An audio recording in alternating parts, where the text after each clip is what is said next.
नमस्कार विद्यार्थी मित्रांनो, पुन्हा एकदा आपलं स्वागत आहे एका नवीन व्हिडिओमध्ये।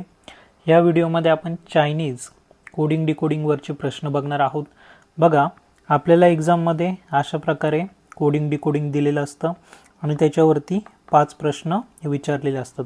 हे जे असतात या ठिकाणी तुमचे जे काही 5 मार्क्स आहेत ते त्या ठिकाणी फिक्स होऊ शकतात। आता ते 5 मार्क फिक्स कसे करायचे बघा। आता तुम्हाला या ठिकाणी कोड दिलेला आहे, तुम्हाला विचारलं आहे what is the code for practice regularly. मग या ठिकाणी बघा तुम्हाला प्रॅक्टिस कुठे कुठे दिसते, इथे दिसतं, इथे दिसतं। मग काय करायचं, कॉमन बघायचं। बघा मग तुम्हाला इथे बघा प्रॅक्टिससाठी एम ए आणि एम ए हा कॉमन दिसतोय। फक्त रफ पेजवरती एवढंच लिहून घ्यायचं की प्रॅक्टिससाठी एम ए हा कोड आहे। हे सगळं जे बाकीचं आहे हे सगळं लिहित बसायचं नाही रफ पेजवर, तुम्हाला जे विचारलं आहे तेच। आता प्रॅक्टिससाठी आपल्याला एम ए कोड भेटला, आता आपल्याला काय विचारलं आहे रेग्युलरली। मग रेग्युलरली कुठे दिसतं तुम्हाला बघा, इथे तुम्हाला रेग्युलरली दिसतं आणि त्याच्यानंतर तुम्हाला इथे रेग्युलरली दिसतं। मग आता रेग्युलरलीसाठी बघा इथे तुम्हाला टी डब्ल्यू दिसतं आणि इथे टी डब्ल्यू दिसतं, म्हणजे रेग्युलरलीसाठी तुम्हाला टी डब्ल्यू कोड भेटला। ॲन्सरमध्ये बघा एम ए टी डब्ल्यू कुठे आहे, तर 2 नंबरचा आपला ॲन्सर आहे, त्याच्यामध्ये एम ए टी डब्ल्यू आहे। त्याच्यानंतर बघा पुढचा प्रश्न आपल्याला काय विचारलेला आहे, what is the code for results with practice. आता वरती आपल्याला समजलं की प्रॅक्टिससाठी एम ए कोड आहे। ॲन्सरमध्ये बघा तुम्हाला एम ए कुठे दिसते, तर इथे एम ए दिसते आणि इथे एम ए दिसते।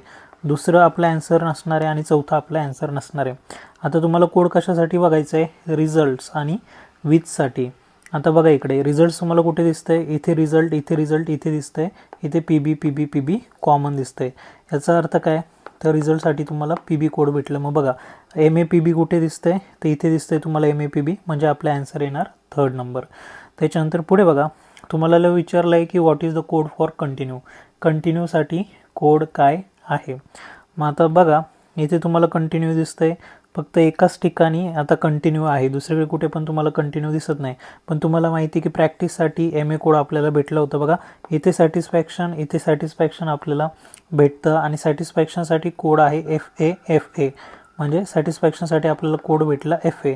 आता राहिलं काय, तर इज विथ कंटिन्यू। आता बघा विथ आणि विथसाठी आपल्याला कुठला कोड भेटतोय, तर बघा व्ही एक्स आणि व्ही एक्स कॉमन आहे, म्हणजे विथसाठी आपल्याला व्ही एक्स कोड भेटतो।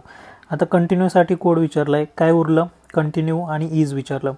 मग आता एक तर कंटिन्यू आणि इजसाठी आपलं सी क्यू किंवा एल एम कोड असेल, कारण की एम ए हा आपला प्रॅक्टिससाठी होता। मग बघा एक तर एल एम कोड असेल किंवा सी क्यू कोड असेल, म्हणजे आयदर 1 or 3 हे आपलं ॲन्सर असेल। त्याच्यानंतर पुढचा प्रश्न बघा, what is the code for results. रिझल्टसाठी वरतीच आपण कोड बघितला P B P B P B, आपला कशासाठी कोड होता, रिझल्टसाठी, म्हणून तुमचा ॲन्सर येईल 4 नंबरचं पी बी। त्याच्यानंतर बघा तुम्हाला विचारलं what is the code for word great health. आता इथे तुम्हाला ग्रेट हेल्थ दिसतंय, वरती कुठेच तुम्हाला ग्रेट हेल्थ दिसत नाही, म्हणून तुम्हाला काय करायचं, वेलसाठी कोड शोधायचा। आता बघा इथे तुम्हाला वेल दिसतंय, अजून तुम्हाला वरती कुठे वेल दिसतंय बघा बरं, वेल अजून कुठल्या ठिकाणी बघा, इथे तुम्हाला वेल दिसतं। आता कॉमन काय, तर एफ ओ यू आणि एफ ओ यू, म्हणजे तुमचं वेलसाठी काय आलं, तर एफ ओ यू आलं। त्याच्यानंतर बघा कूल इथे दिसतंय, कूल इथे दिसतंय। कॉमन काय बघा, इथे सीट आहे, त्याच्यानंतर इथे सीट आहे, म्हणजे कूलसाठी कॉमन काय, सीट। ओके, आता लव बघा वरती तुम्हाला कुठेच दिसत नाही आहे। मग आता काय करायचं, काय उरलेलं बघा, P O X, A S W आणि के टी आर, याच्यापैकी काहीतरी कोड असणार आहे। मग बघा याचं उत्तर येईल आयदर ऑप्शन 1 or 2, म्हणजे ग्रेट हेल्थसाठी कोड एक तर हा असेल P O X A S W किंवा K T R P O X. बघा P O X A S W किंवा के टी आर हा कोड असेल, म्हणून आपलं उत्तर येईल आयदर ऑप्शन 1 or 2। त्याच्यानंतर बघा पुढे आपल्याला विचारलेलं आहे, what will the code for the word heated are home well cool girls. दिसायला मोठं आहे पण एकदम इझी आहे, याच्यातलं एखादा वर्ड घेऊन टाका, जसं मी होम घेतलं। ओके, आता बघा वरती होमसाठी तुम्हाला इथे होम दिसतं, इथे होम दिसतं, आणि होमसाठी तुम्हाला काय दिसतं, दोन्हीमध्ये कॉमन, तर N X W N X W, म्हणजे होमसाठी तुमचं वर्ड काय आला, एन एक्स डब्ल्यू, म्हणजे उत्तरामध्ये तुमचं एन एक्स डब्ल्यू आला पाहिजे। बघा फक्त हे 4 नंबरचं एकच असं ऑप्शन आहे की त्याच्यामध्ये तुम्हाला एन एक्स डब्ल्यू दिसतं, आलं तुमचं उत्तर, सगळं काही तुम्हाला शोधायची त्या ठिकाणी गरज पडली नाही। ओके, त्याच्यानंतर पुढचा प्रश्न बघा तुम्हाला बघा एक पुढचा प्रश्न आहे हा, म्हणजे दुसरं त्याच्यामध्ये कोडिंग डिकोडिंग दिलेलं आहे। वरचा जो प्रश्न होता तो आपला वेगळा होता बघा, हा प्रश्न वेगळा होता, पहिला हा प्रश्न हा होता, त्याच्यानंतर दुसरा हा होता आणि हा तिसरा प्रश्न आहे. याच्यामध्ये ब्ल्यू स्काईज याच्यासाठी तुम्हाला कोड विचारलेला आहे. मग बघा आता या ठिकाणी तुम्हाला ब्ल्यू कुठे दिसतं, इथे तुम्हाला ब्ल्यू दिसतं, अजून कुठे तुम्हाला ब्ल्यू दिसतंय का, तर नाही.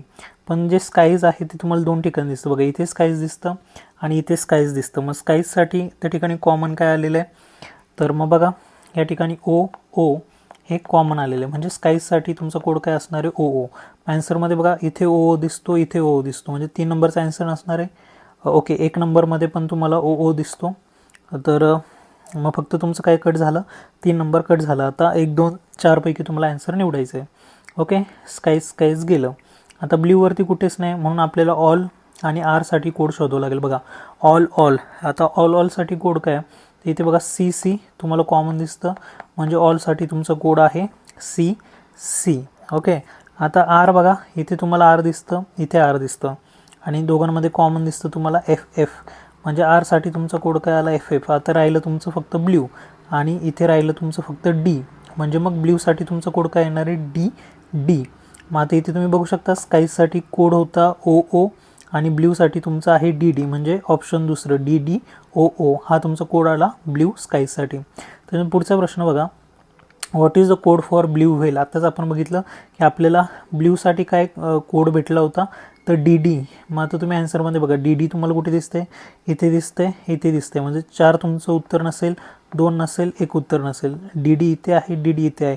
आता व्हेल जर तुम्ही बघितलं तर इथे कुठेच व्हेल आलेलं नाही आहे, याचा अर्थ याच्यापैकी कुठलंच लेटर हे ॲन्सरमध्ये नको.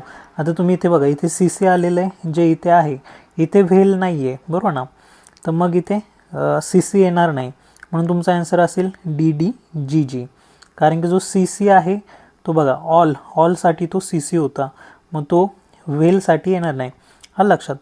त्याच्यानंतर पुढे बघा, what is the code for blue whales are dangerous. आत्ताच आपण बघितलं बघा, व्हेल्ससाठी आपला कुठला कोड आला, जी आला होता. ओके, मग जी कुठे दिसतं बघा, इथे जी आहे, इथे जी आहे, म्हणजे तुमचं हे येणार नाही, हे येणार नाही, हे येणार नाही.